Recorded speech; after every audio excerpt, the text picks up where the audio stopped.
Welcome. I'm E.G. Marshall. It is said that fine feathers do not make fine birds. It is also claimed that you cannot judge a book a beautiful. Unfortunately, both these trenchant observations have been consigned to the limbo of wise sayings that are constantly being disregarded. Birds, books, and even people are always being judged by their appearance. The sad truth is that the overwhelming majority of us will choose a beautiful fool over a homely philosopher. Well, that's life. And sometimes that's death. Our mystery drama, Ep of Maia, was written especially for the Mystery Theater by Sam Dan and stars Arnold Stang and Norman Rose. It is sponsored in part by Buick Motor Division. I'll be back shortly with Act One.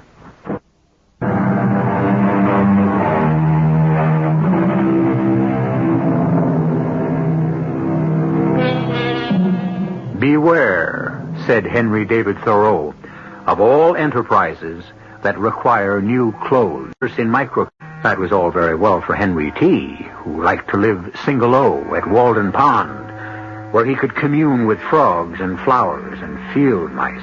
My Lord, if everybody had that attitude toward new clothes, what would happen to a certain little world that lies within the confines of Manhattan Island, a universe in microcosm, which is simply known as 7th Avenue?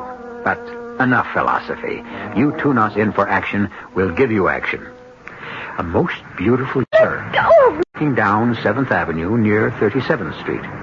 She is clad in a stunning, shimmering, flowing dress. It is a dress to inflame the imagination and arouse the passions. And here is a young man who has been obviously aroused and inflamed because, without warning, he grabs her. Let go of me! Who are you? What? That's mine. Now that is mine. Take your hands off me! That gown. Where did you get that gown? I'll scream! Take that dress off. It's mine. Help! Now, don't scream. There's a maniac! Help me! Now just listen, you fool. You're choking me! Yes, I'm choking you. I have to make you stop screaming. Now look, you're an intelligent girl. Now you must promise to be good. No, don't open your mouth. Just listen. I'm gonna let go of you. See? Now, take off that dress.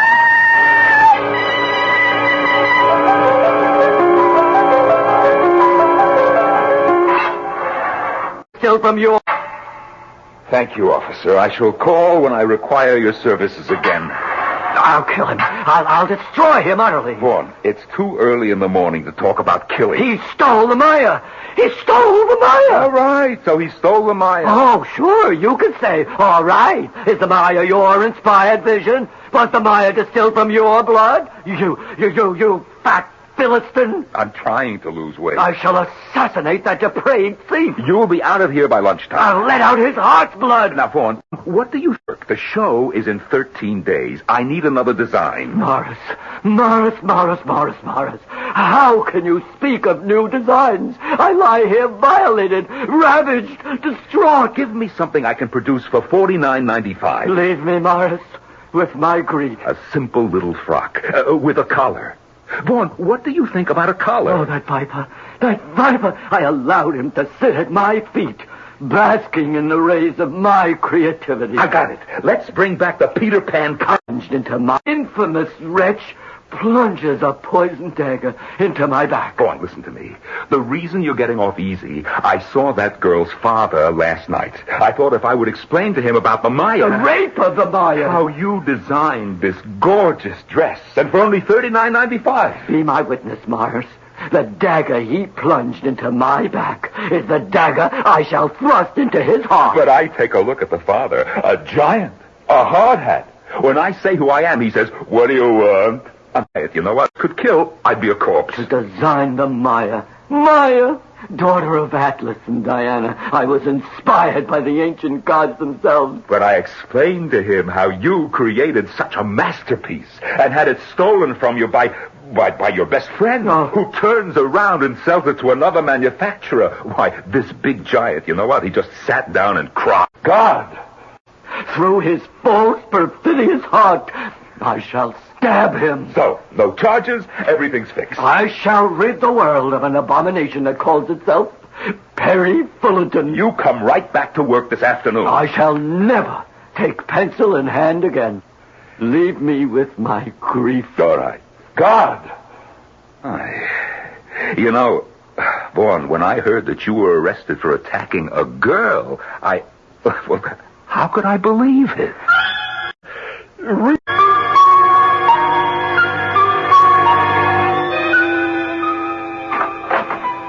Perry. Sally Joe, I have to talk to you. Oh, well?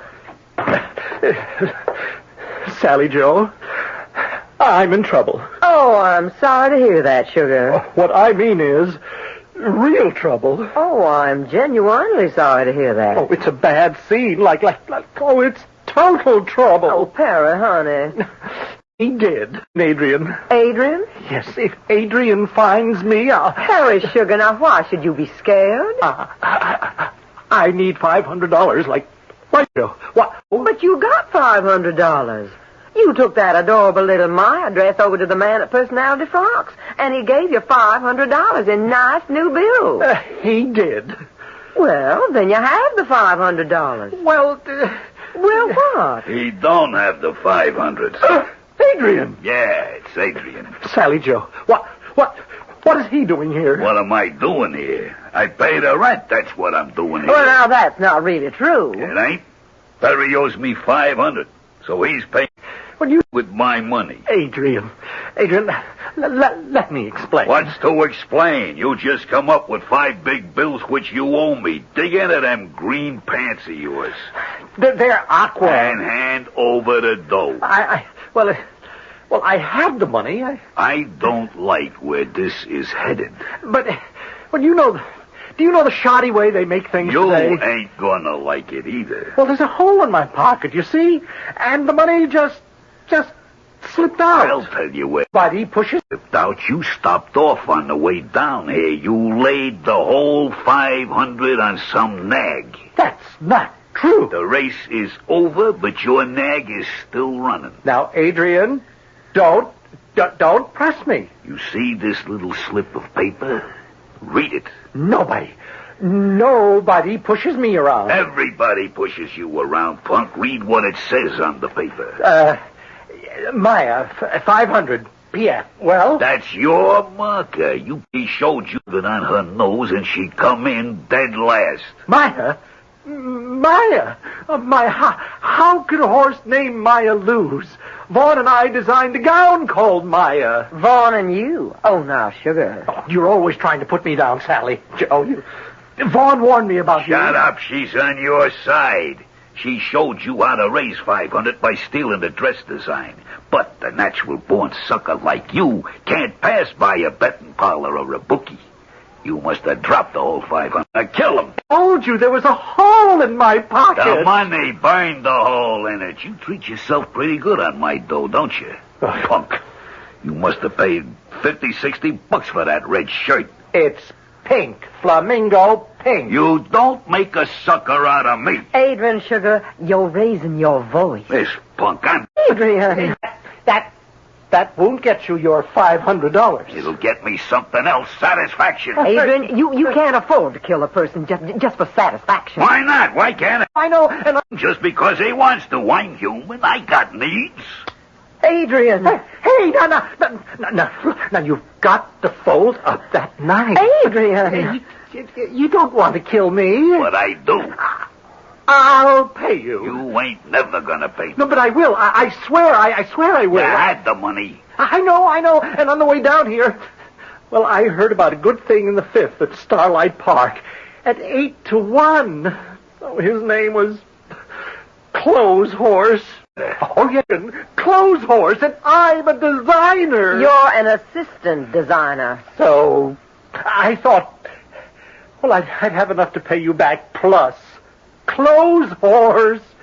Oh, if you were me, wouldn't you bet your life on Clothes Horse? Do you know what you are?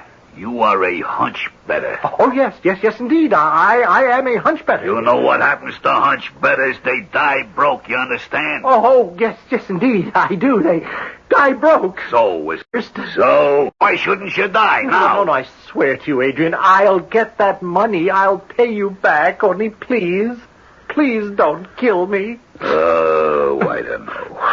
How can a soft-hearted guy like me expect to get anywhere in this world? Oh, believe me, Adrian. Yeah, forget what you hear. Nice guys do finish first. So, I ain't gonna kill you. And you won't regret it.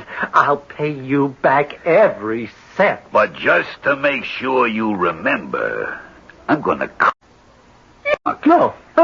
No, you keep away. on the right side of that chin of yours. Adrian, no, I won't. Don't try to fight him, Perry. Now, don't. Let go of my arm, punk. No, I won't let you kick me. I said let go. No, don't kill him. Hold still, you're getting off tape.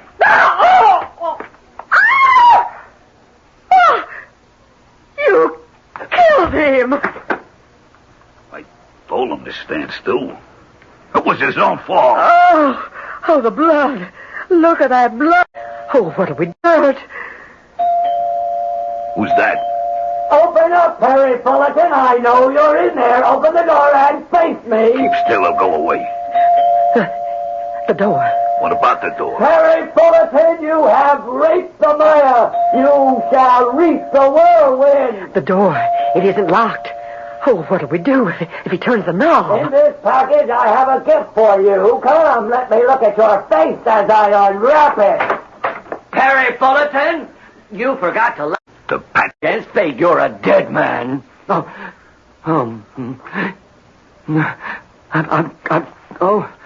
gonna. Why, he just fainted. You know this creep? Well, sure, of course. His name is Vaughn. Oh, not anymore, it ain't. It's just been changed It has. to Patsy. Leave me make a few arrangements.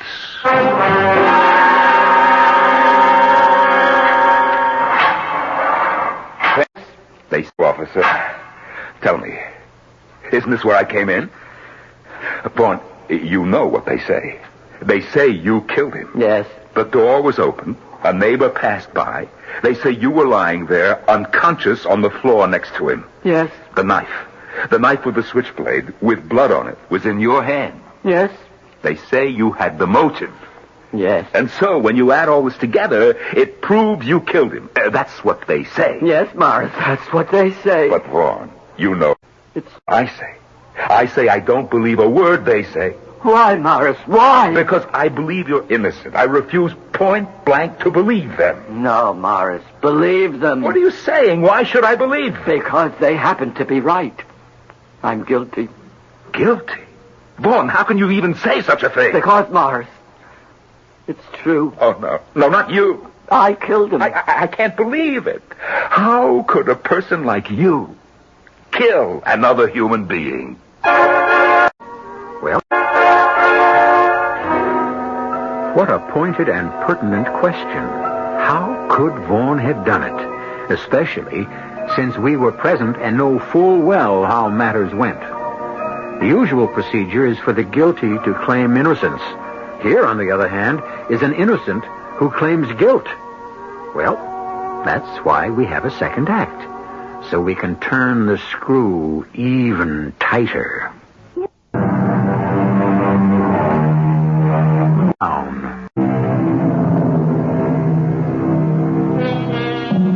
Maia was the name of the ancient Greek goddess of fertility.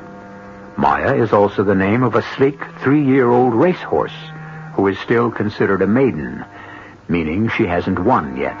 And finally, Maia is the name of a beautiful gown designed by Vaughn Lemaire.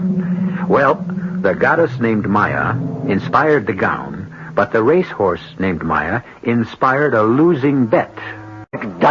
A chain of circumstances, the latest link of which finds our poor Vaughn Lemaire in prison, charged with murder. A nut you probably are, but a murderer? Definitely not. Oh, how little we know the inner heart of another human being. Don't start up with me, Vaughn. I know you. Oh, Morris, like Diogenes, you seek so desperately for the minuscule speck of what is good in man. Did you kill him? Did I kill him? Say yes or no. Yes. I don't believe it. Look, The essential goodness. I and say yes. Yes. I still don't believe it. Why? Why won't you believe Will it? you stop being stubborn? You want to sit in the electric chair? You didn't kill him, and that's all there is to it. Morris, accept reality. You talk to me about reality. Oh, poor Morris, the eternal optimist. You so desperately want to believe in the essential goodness of man, but man is evil. The flesh is wicked. I have the brand of Cain, the murderer's mark. What are you talking about? How could you kill anybody? You faint at the sight of blood. Yes, Morris, but you don't see the blood until afterward. Okay, Mr. Wise Guy. Wind up in the chair with the wires and the metal cap. I decided to kill him. I purchased the knife. I went to the apartment, and I killed him. You must accept it, Morris. No. Oh, poor Morris. Poor, loyal, loving Morris. You mean you killed him? You really, actually killed him? Now, here, do you feel so badly? I'll get you a lawyer. Now, please, Morris, not your son-in-law. Sheldon's a wonderful lawyer. I don't want a wonderful lawyer. Why not? He might get me acquitted. That would be bad. I'm guilty. I must pay for my crime. Vaughn, is there anything you need? Solitude. I must compose the speech. What speech? When the judge will say, Vaughn Lemire, do you have anything to say before sentence is passed upon you? I intend to be ready. Yeah. I tell you, Vaughn, after they made you in the middle of threw away the model.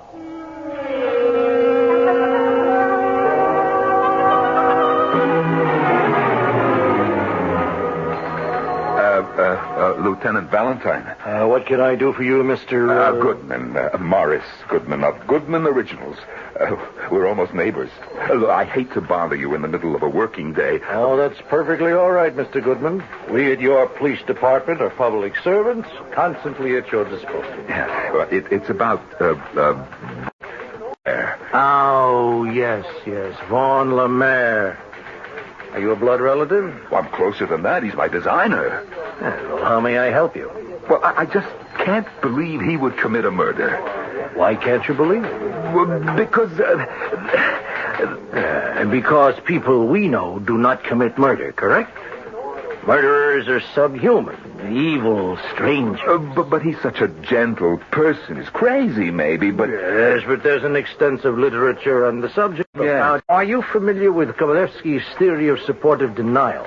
Yeah, no, I'm not sure. Well, in a situation where the accused is an outwardly gentle, law-abiding person who does not fulfill the normal stereotype of the psychotic with homicidal tendencies, his immediate personal community will weave a protective web. Yes, I think I understand. Yes, to protect the murderer, yes, but also to protect their own emotional investment in him. Yes, but even so... Well, our faith in the cause in another human being dies hard. But fact, as Trevelyan wrote, is usually the killer of faith. So, motive? Under Perry Fullerton's body, this slip of paper. Please read it. Maia, 500, P.F. A note to himself. How he could get $500 from P.F. This Frox or the Maia, which he did. Yes.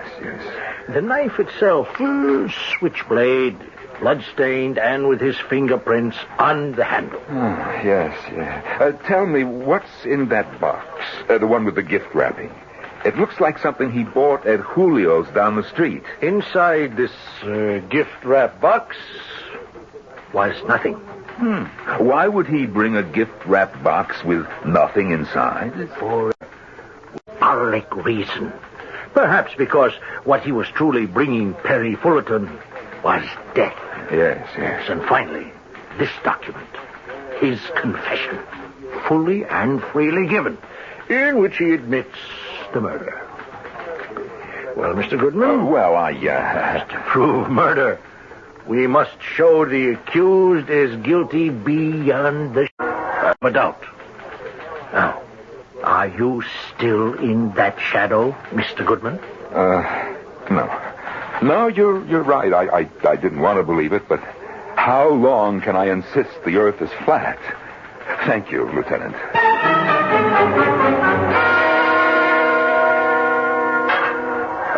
Thank you, officer. Morris! I came over as fast as I could. Now, what is the matter, Vaughn? You're so excited. Morris, I'm being framed. For what? For murder. I didn't in the apartment.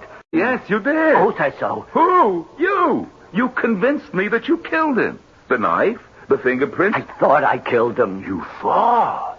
How could you think? Because I was making a natural assumption. Oh, is that so? I had every intention of killing him. Therefore, I went to Julio's.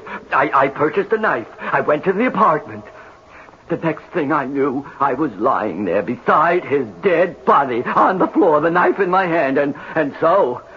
Wouldn't it natural to assume that I had accomplished my mission and killed him? Yes, it would be natural. But this morning, as I awoke from troubled slumber, I realized him. Did not kill him. How could you realize? That when I walked inside the door, he was already lying dead on the floor, and I fainted at the sight of the blood. No, Vaughn. You convinced me the other day. 2 people were standing there in that room. Oh, yes, I know. And they had just gotten off from a flying saucer. No, please, Vaughn. I didn't kill him. Sally Joe. You know Sally Joe. She used to be our model. I fired her because she became obese. Or maybe she put on a little weight, but obese. She was standing there with a... in the entire... Could believe such a story. A person who calls himself my friend could believe it. Oh, I can't keep up with you. One day you're guilty, the next day you're innocent. All right. Let me prove it to you that I am innocent. I went to Julio's to purchase the knife. It was a Damascene blade. Oh, please. This was to be the most artistic and exquisite killing in the entire history of prairie assassination. Well, even when you talk about a knife, it makes me... I would confront him and I would say, I have a gift. I shall unwrap it. I shall present it. Point first. And I would. But I fainted. You yourself, you know I faint at the sight of blood. Sheldon says it won't be too bad. You can plead temporary insanity. But you see, I couldn't have killed him unless and until I could make him change his shirt. Now, what is this? Morris, his shirt was flamingo pink. His blood was bright red. Well, truthfully, the sight of that atrocious clash in colors is what made me pass out. But as you said yourself, the blood you don't see till afterwards. No, Morris, not I. Had he been alive when I entered the flat, had I held the knife to his breast, I would have seen the red blood before it gushed forth to stain the pink shirt. I, a designer, see things before they exist. Well, then, Vaughn, how... Morris! Have you ever known me to mix people? Believe me. Oh, I'm ill. I just can't think of it. Vaughn, will you please shut up? A person can't hear himself think. Morris, have I ever lied to you? Oh, constantly. And I don't mind. It's part of your genius. I wanted to kill him. I bought the knife, but I never even unwrapped the package. It was dead when I got there. I'm innocent, Morris. Vaughn. Believe me, Morris. You must believe me.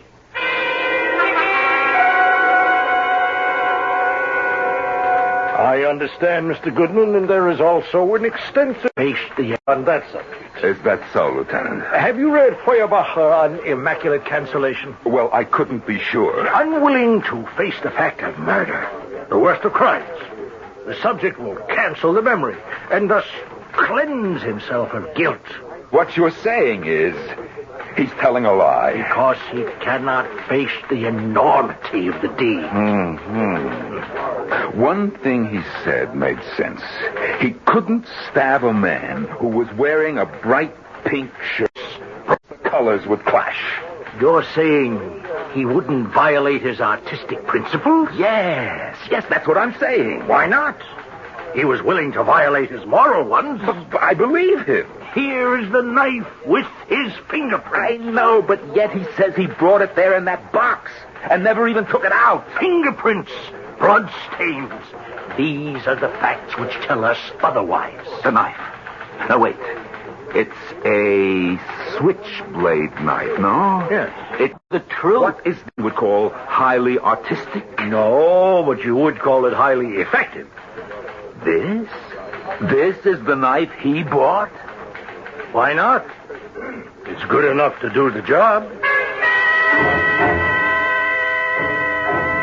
You lied to me. I swear to you, Morris, I told you the truth. What is this nonsense about an artistic knife with a damaged, whatever you call it, blade? It's true. I saw the knife. It had your fingerprints on Somebody it. placed them there while I was unconscious. Ask Julio. Common, ordinary, everyday switchblade knife that any common, ordinary, everyday hoodlum would use. Impossible. Here, I'll show you. I have the sales slip from Julio. Well, I don't have it with me. They took everything out of my pocket. Vaughn, please, you should really tell me the truth. But it's true. Ask Julio. He'll tell you. Just ask Julio.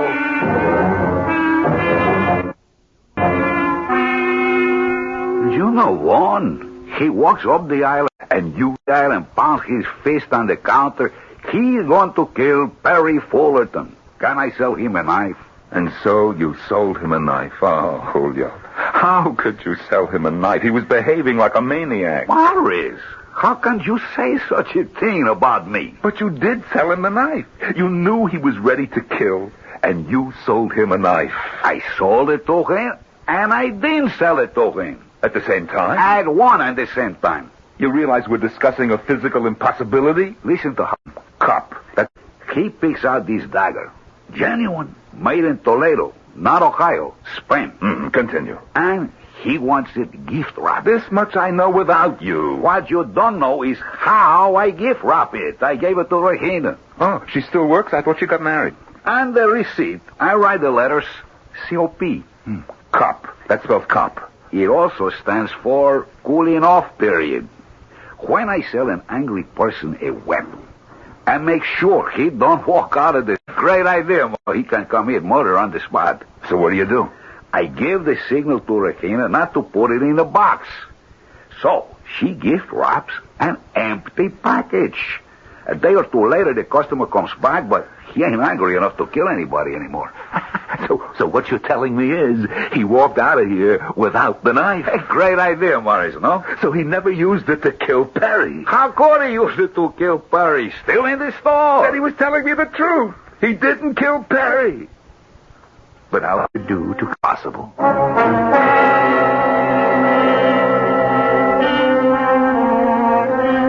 Well, you knew it all along.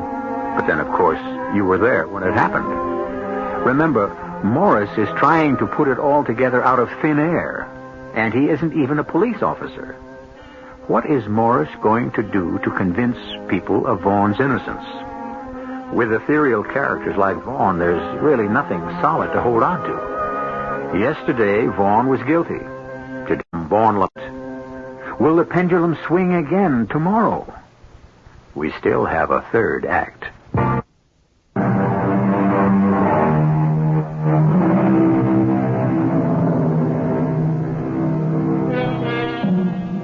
Perry Fullerton cheated two people. He stole a design from Vaughn Lemaire, and he welched on a bet he owed to bookmaker Adrian Smollett. Both Vaughn and Adrian were furious enough to kill him, and while Adrian committed the murder, poor Vaughn is getting the blame, thus proving the old proverb, the early bird gets the credit. But, Lieutenant, he didn't even have a knife. I'm afraid he did, Mr. Goodman. It's here on the table. That isn't the knife he bought from Julio. Julio didn't put the knife in the package. Precisely, Mr. Goodman. And when Vaughn discovered the package was empty, he picked up another knife, this knife, the blood-stained knife with his fingerprints on it.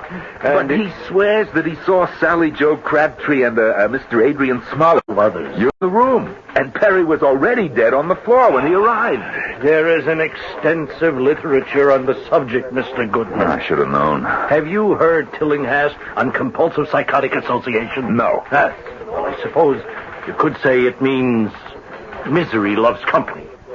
The man in trouble tries to involve others. You say he's lying, huh? He's fantasizing. But he says he saw them. We asked Miss Crabtree and Mr. Smollett to come in for questioning. And what happened? They were out of town these past 3 days. On his face. They only returned this morning. Lieutenant, I am a judge of character. I tell you, and you heard it here first, that Vaughn Lemaire is not guilty.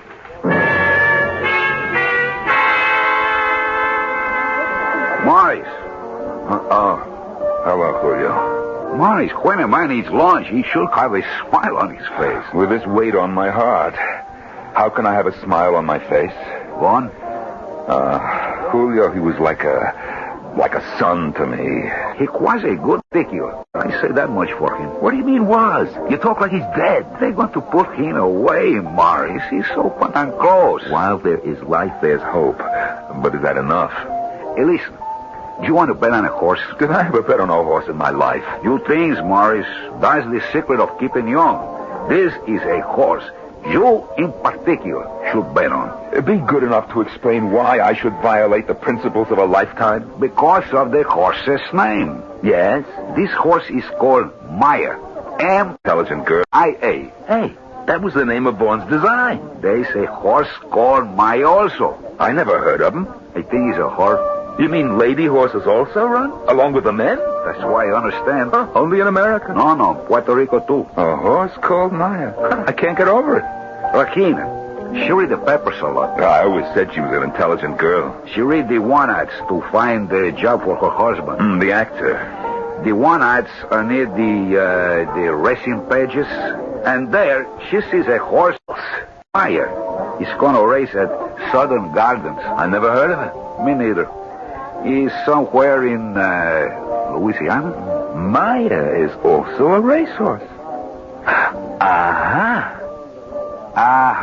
What? Well, right now it's only aha. Maybe later it'll be something else.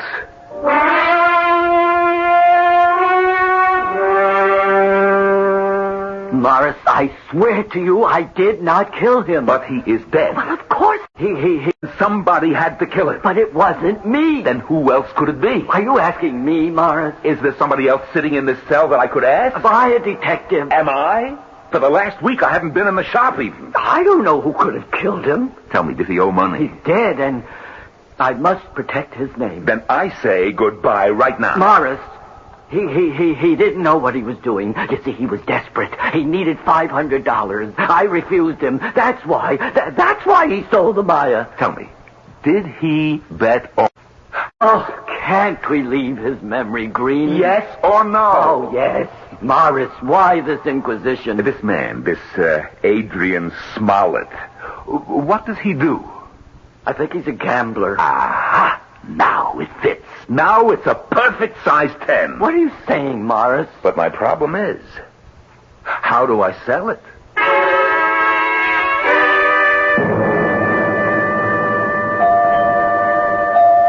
Be right with you, sugar. Perry. Oh, it's Morris. May I come in? Well, certainly, Morris. Well, it's a very nice-looking place. Well, thank you, Morris. I haven't had a chance yet to say how sorry I am about Perry. After all, you and Perry... Thank you again, Morris. You're so sweet.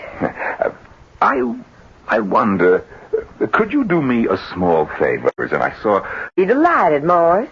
Well, you see, this is something new to me. Well, you sound like a man who's going to attempt something naughty. Oh, well, Sally Joe, for me it would be naughty. I think I want to bet on a horse. Morris. Well, shouldn't a man have some fun from life? Well, absolutely. I was reading in the papers and I saw the name of a horse. It runs somewhere, I don't know, way down in the south. Oh, honey, they're the best. A horse named, I can't get over it. Could you believe, Harry, let him ride this horse? Well, sugar, I'd have to know it first, wouldn't I? Maia. Maia. But that's... That's what? Oh, nothing. It's just a coincidence. Isn't it? True, it was stolen. No, let us not say that. He's dead, poor Perry. Let him rest. Anyhow, it was Vaughn's greatest design. And now I see a horse named Maia. Isn't this fate? Let me see the paper, sugar. 5... Oh, yeah, here she is at Southern Gardens. Oh, my goodness, she's running at 32 to 1. Is that a fact? So let me see now. For $500... $500? I should get back $16,000. Well, it'll make up a little bit for what we lost on the Maia. You want to bet $500? Is it too small a bet? Oh, no. I think it's just fine. I was wondering if you could do me a favor. Oh, yes, of course, a favor. Well, you see, I don't know any bookmakers. I mean, after all. Oh, I understand. So I was wondering if you... Well, certainly. You want me to call one? On the telephone? It's like a taxi cab. Oh, well, it's the easiest thing doing. You just pick up the phone and there you get right through. Now, you hold on just a minute.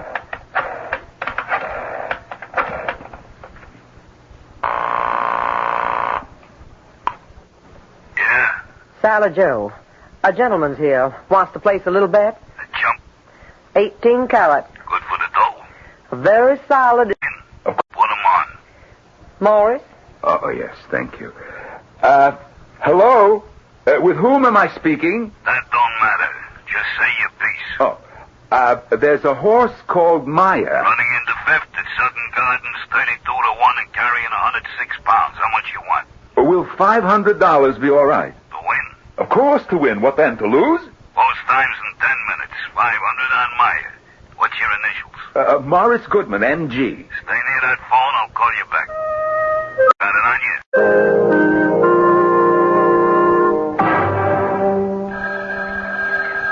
It's for you, sugar. Answer it. Hello, Morris Goodman speaking. She run out of the money. Well, what does that mean? It means you lose. Oh. It also means you gotta pay me 5 big bills. Yeah, I understand. You got it on you? Would I bet if I didn't? You are a man in a million. Stay there. I'll be right over.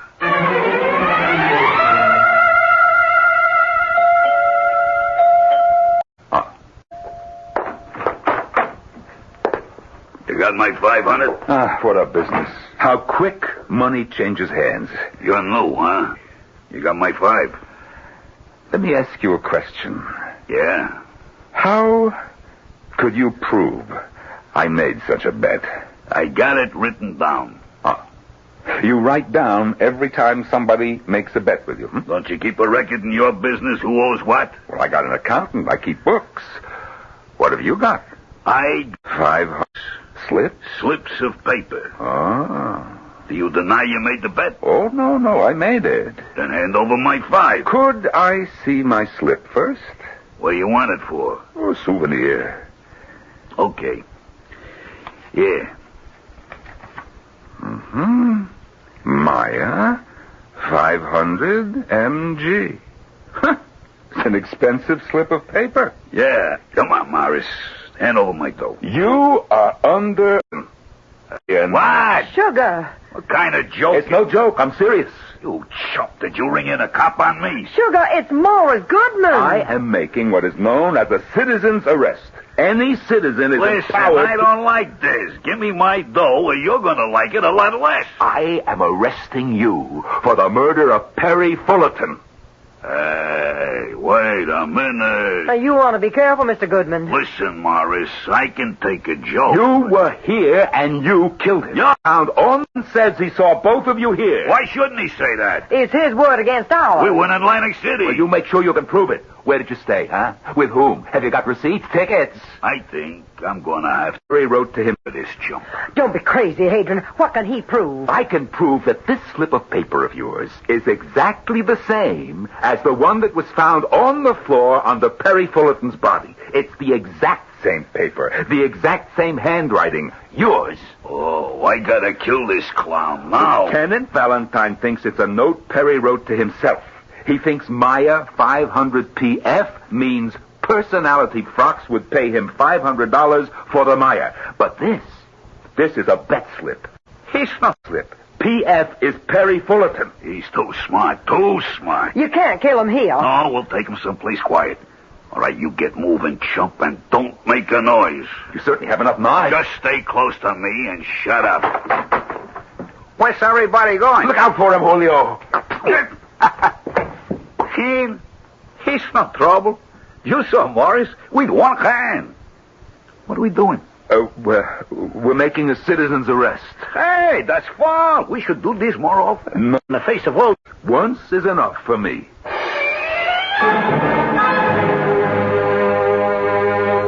Lieutenant, How fast can I get Vaughn out? He has to get back to work. Oh, the papers won't take more than half an hour. Our fall showing is less than a week away. Tell me, Mr. Goodman, how were you able to perceive the salient facts? How could you, in the face of all this apparent evidence, believe that Vaughn was innocent? Well, Lieutenant, how could he mix red with pink? There must have been something. Lieutenant, there's an extensive literature written on the subject. Have you ever heard the poem that says, "Let me clasp his hand and call him friend, and I'll stand by his side till the bitter end"? Who wrote that? Who do you think? Morris Goodman.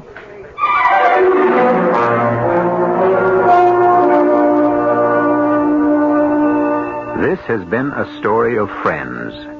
Friends who were loyal and friends who were false. Friends. They make living possible, but also can make living impossible. The book tells us that a faithful friend is the medicine of life. And while medicines cure, they can also kill. Friends. For better, for worse, who can do without them? Since we cannot do without you, I shall be back in just a few moments.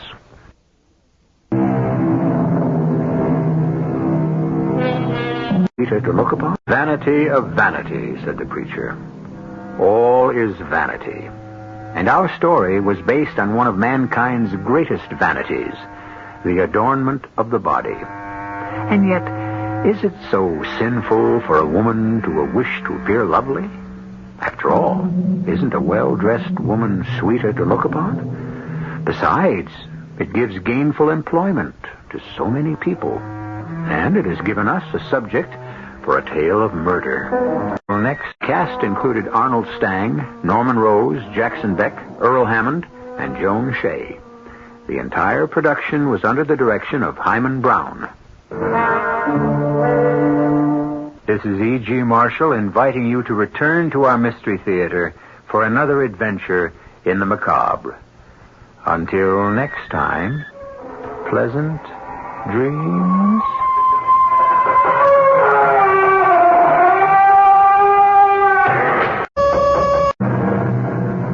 Tonight's WR Mystery Theater was also brought to you in part by ShopRite Supermarkets, where you get a lot more for a little less.